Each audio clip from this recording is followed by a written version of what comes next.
महापालिका निवडणुकीची प्रक्रिया अंतिम टप्प्यात असतानाच भारतीय जनता पक्षाने जिल्हा परिषद आणि पंचायत समिती निवडणुकांची तयारी सुरू केली आहे.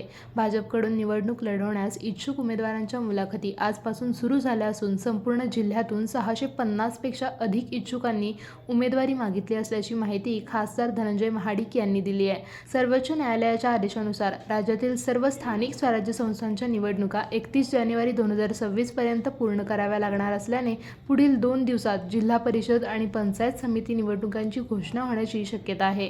या पार्श्वभूमीवर कोल्हापूर लोकसभा मतदारसंघातील कागल, राधानगरी, भुदरगड, करवीर, पन्हाळा, गगनबावडा, आजरा, गडिंग्लज आणि चंदगड या भागातील इच्छुकांच्या मुलाखती 3 दिवस चालणार आहेत. सर्व मुलाखती पूर्ण झाल्यानंतर अहवाल राज्यस्तरीय नेत्यांकडे पाठवला जाईल आणि त्यानंतर उमेदवारीचा अंतिम निर्णय घेतला जाईल, असेही खासदार महाडिक यांनी स्पष्ट केले. या मुलाखती खासदार धनंजय महाडिक, आमदार अमल महाडिक यांच्यासह पक्षाच्या वरिष्ठ नेत्यांकडून घेतल्या जात आहेत.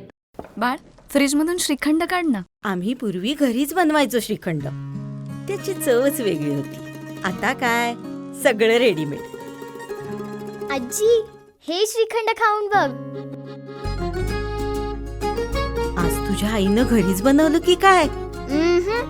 हे आहे गोकुळचं श्रीखंड. अगदी जिभेवर रेंगाळणार. जिभेवरच नाही तर मनावरही रेंगाळणार. गोकुळ श्रीखंड, मनावर रेंगाळणार.